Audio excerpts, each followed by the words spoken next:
Hey guys, कैसे हैं आप लोग। आशा करती हूँ आप लोग बहुत ही खुश होंगे और अपने जीवन में बहुत ही एंजॉय कर रहे होंगे।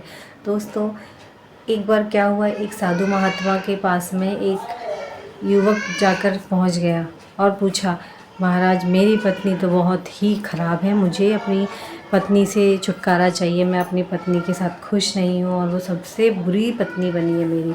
मैं उससे क्यों मिला, मेरी उससे क्यों शादी हुई। मैं तो भगवान से यही मांगूंगा कि वो जल्दी से जल्दी मेरी ज़िंदगी से निकल जाए। तो महाराज ने यही पूछा कि अच्छा ये बताओ, तुम्हें उससे एक टाइम पे तुम खुद ही उससे शादी कर लेकर आए थे उसे, और अब तुम्हें इतनी नफ़रत क्यों हो गई है। तुम तो उससे बहुत प्यार करते थे, स्नेह करते थे, तभी तो तुमने उससे विवाह रचा, और विवाह करने के बाद में तुम उसे अपने घर लेकर आए हो। अब तुम्हें अचानक उसमें हज़ारों बुराइयां क्यों नज़र आने लगी। तो लड़के ने कहा कि वो मुझसे बहुत झगड़ा करती है हर बात के लिए, और दूसरी बात है बात बात पे उसकी मांगे बढ़ती ही जा रही है, मैं उसकी मांग पूरी नहीं कर पा रहा हूँ। वो बहुत चिड़चिड़ाती है, बहुत बुरा व्यवहार करती है, दुनिया की सबसे बुरी पत्नी है वो मेरी। तो महाराज ने कहा उसमें कुछ अच्छाइयाँ भी होंगी जो तुम्हें पसंद आई होगी जब तुमने उससे शादी की।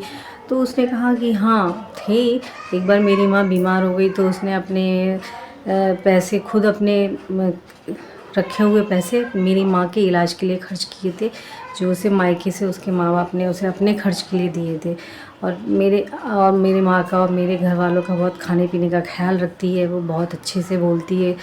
और बस यह कहते कहते वह युवक रोने लगा, बोल रहा था कि मैं तो अब जा रहा हूँ, मुझे उसकी सिर्फ बुराइयाँ ही मेरे आँखों के सामने आ गई, लेकिन उसमें इतनी सारी अच्छाइयाँ हैं वो मैंने नज़रअंदाज कर दी, और आज मैं अपना घर खुद तोड़ रहा हूँ।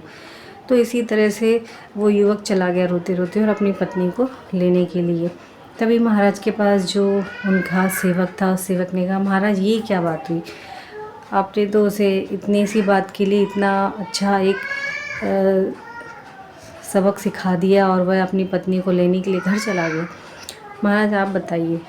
तो महाराज ने कहा तुम्हें मैं एक बहुत ही आसान काम दूंगा, तुम अपने सारे काम छोड़कर सिर्फ़ और सिर्फ एक कुटिया में विश्राम करना, आराम करना, और एक भी काम कुछ मत करना, सिर्फ तुम खाओगे और बस एक कुटिया में रहोगे। तो उसने कहा ये कैसा काम है, ठीक है मैं कर लूँगा। तो महाराज ने उसे कुटिया में रहने के लिए कहा। तब वो एक दिन रहा तो उसे अच्छा लगा, आराम करा, खाया पिया।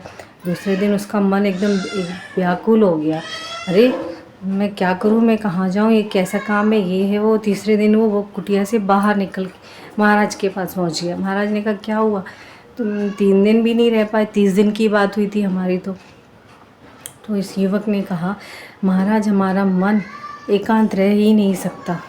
महाराज ने कहा ठीक इसी तरीके से जब हम अपने लिए एकांत रख ही नहीं सकते अपने मन को, क्योंकि हमें किसी और की ज़रूरत है, हमारा ये मन एकांत रह ही नहीं सकता। ये दुनिया का सबसे बड़ा मुश्किल काम है। जब हम एक अकेले होते हैं तो हमें ज़रूरत पड़ती है दूसरे की, जब हमें दूसरा मिल जाता है तो हमें उसमें लाख बुराई और लाख बुरी हरकतें उसकी दिखाई देने लगती हैं। लेकिन जब वो चला जाता है तो हमारा मन फिर विचलित हो जाता है, हम फिर उसे ढूंढने की कोशिश करते हैं, वो नहीं मिलता तो उसके जैसा हम दूसरा लाने की कोशिश करते हैं, क्योंकि हमारी फितरत ही है, क्योंकि हमारा जो नेचर है, हमारी जो अंदर की एक आत्मा है, वो हमें एकांत रहने नहीं देती है। और एकांत रहना दुनिया का सबसे बड़ा काम है। और दोस्तों, हमेशा अकेले नहीं रह सकते, क्योंकि अकेले रहना भी दुनिया में बहुत ही मुश्किल काम है।